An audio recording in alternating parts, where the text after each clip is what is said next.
हिमवान का भगवान शिव के पास लग्न पत्रिका का भेजना, विवाह के लिए आवश्यक सामान जुटाना, मंगलाचार्य का आरंभ करना, उनका निमंत्रण पाकर पर्वतों और नदियों का दिव्य रूप में आना, पुरी की सजावट तथा विश्वकर्मा द्वारा दिव्य मंडप एवं देवताओं के निवास के लिए दिव्य लोकों का निर्माण करवाना।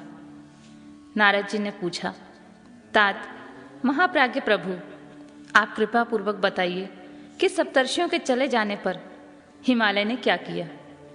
ब्रह्मा जी ने कहा, मुनीश्वर, अरुंधति सहित उन सप्तर्षियों के जाने पर हिमवान ने जो कार्य किया वह तुम्हें बता रहा हूं। सप्तर्षियों के जाने के बाद अपने मेरु आदि भाई बंधुओं को आमंत्रित करके पुत्र एवं पत्नी सहित महामनस्वी गिरिराज हिमवान बड़े हर्ष का अनुभव करने लगे।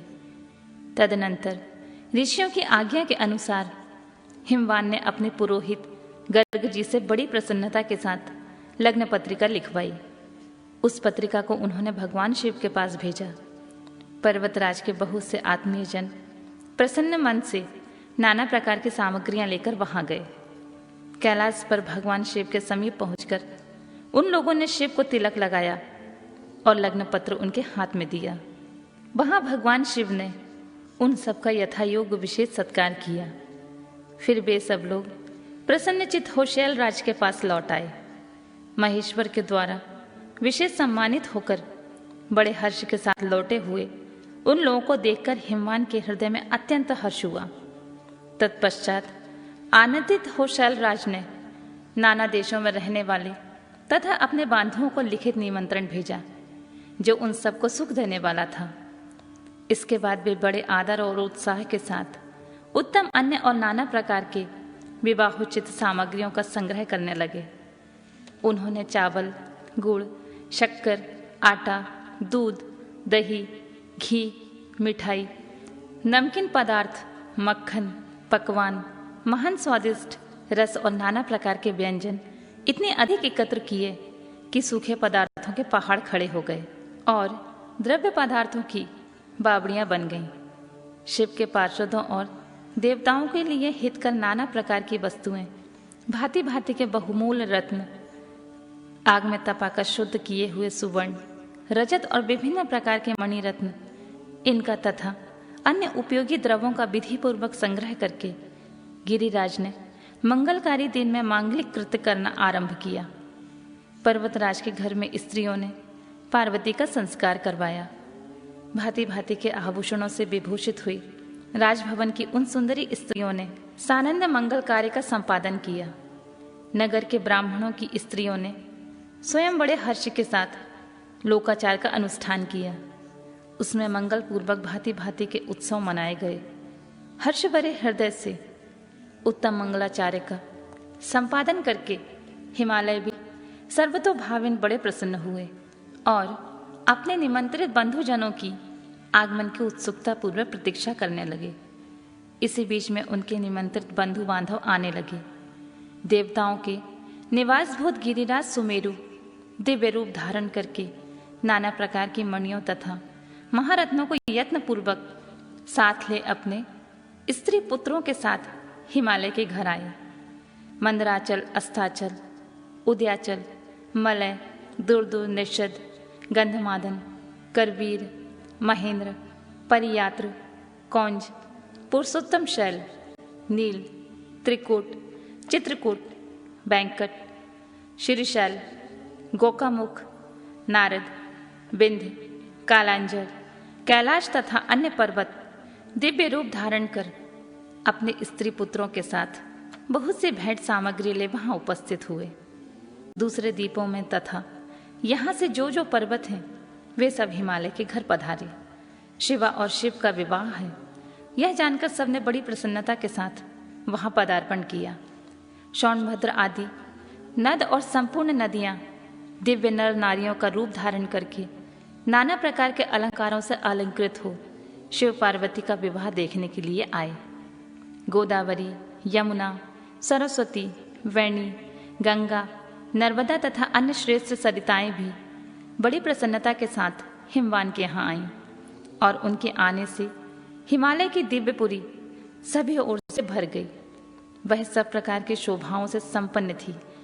वहां बड़े बड़े उत्सव हो रहे थे। ध्वजा पताकाएं फहरा रही थीं। वंदनवारों से उनकी अधिक शोभा होती थी।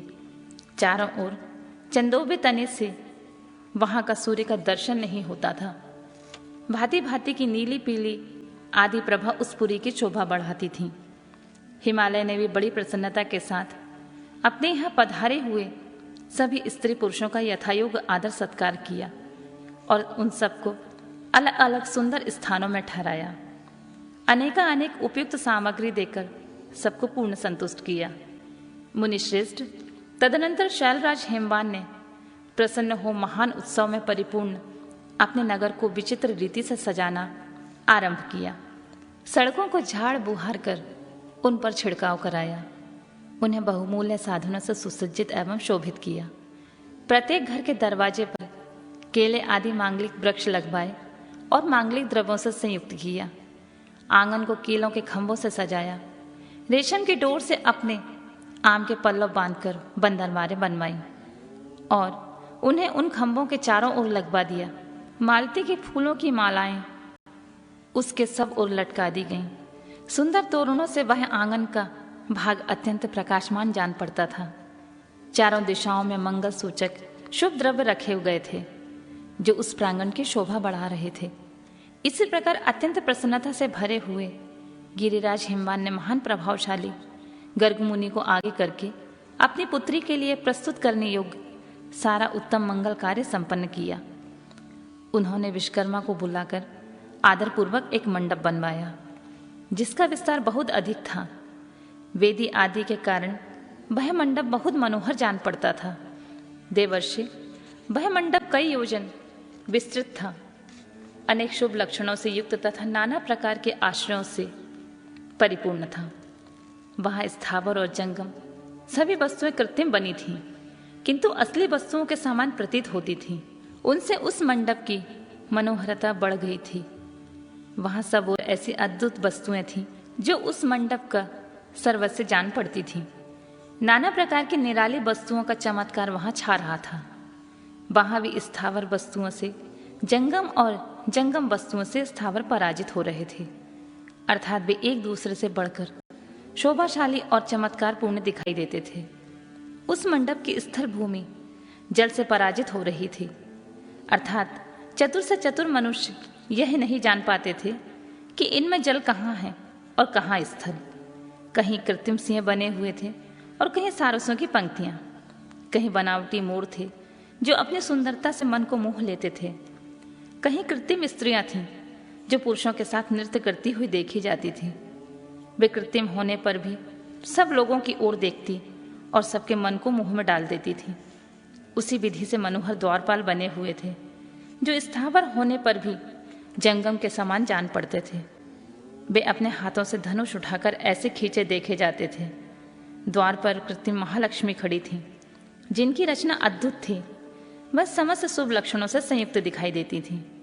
उन्हें देखकर ऐसा जान पड़ता था मानो क्षीर सागर से साक्षात लक्ष्मी आ गई हूं।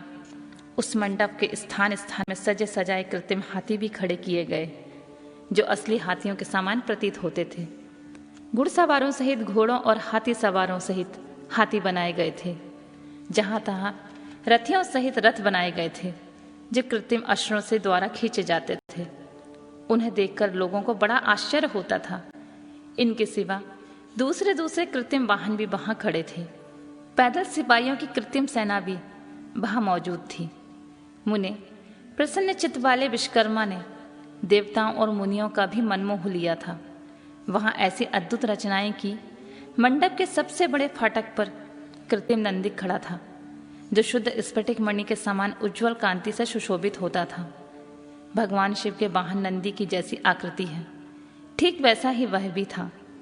उस कृत्रिम नंदी के ऊपर रत्न विभूषित महादिव्य पुष्पक शोभा पाता था जो पल्लवों तथा श्वेत चामरों से सजाया गया था।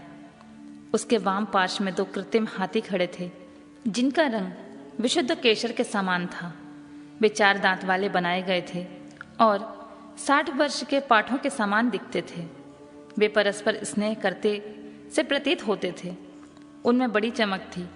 इसी प्रकार सूर्य के समान अत्यंत प्रकाशमान 2 दिव्य अश्व भी विश्वकर्मा ने बनाए थे, जो चमर से अलंकृत एवं दिव्य आभूषणों से विभूषित थे। श्रेष्ठ रत्नमय आभूषणों से संपन्न कवचधारी लोकापाल तथा संपूर्ण देवता भी वहां विश्वकर्मा द्वारा रचे गए थे, जो ठीक उन्हीं लोकपालों और देवताओं से मिलते जुलते थे। इसी तरह भृगु आदि समस्त तपोधन, ऋषि, अन्यान, उपदेवता और सिद्धि भी उनके द्वारा वहां निर्मित हुए थे। गरुड़ आदि समस्त पार्षदों से युक्त भगवान विष्णु का कृत्रिम विग्रह भी विश्वकर्मा ने बनाया था, जिसका स्वरूप साक्षात श्री हरि के समान ही आश्चर्यजनक था। नारद, उसी प्रकार पुत्रों, वेदों और सिद्धों से घिरे हुए मुझ ब्रह्मा की भी प्रतिमा वहां बनाई गई थी, जो मेरे समान ही वैदिक सूत्रों का पाठ कर रही थी। ऐरावत हाथी पर चढ़े हुए देवराज इंद्र भी वहां दल बदल के साथ खड़े थे। वे भी कृत्रिम ही बनाए गए थे और परिपूर्ण चंद्रमा के समान प्रकाशित होते थे।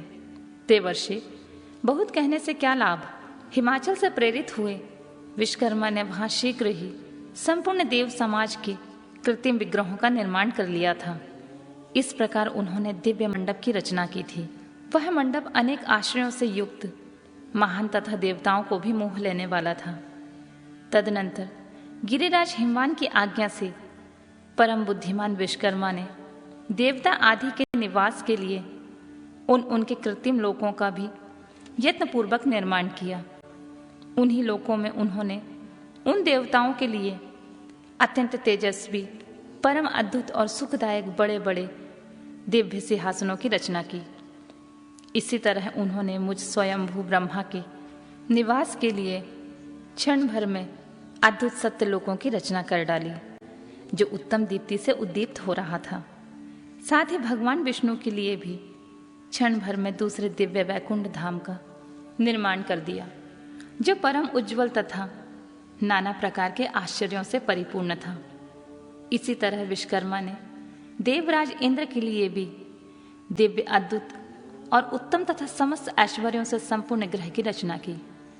अन्य लोकपालों के लिए भी उन्होंने प्रसन्नता पूर्वक बड़े सुंदर, दिव्य, अद्भुत एवं बड़े बड़े भवन बनाए। फिर क्रमशः समस्त देवताओं के लिए भी विचित्र ग्रहों का निर्माण किया।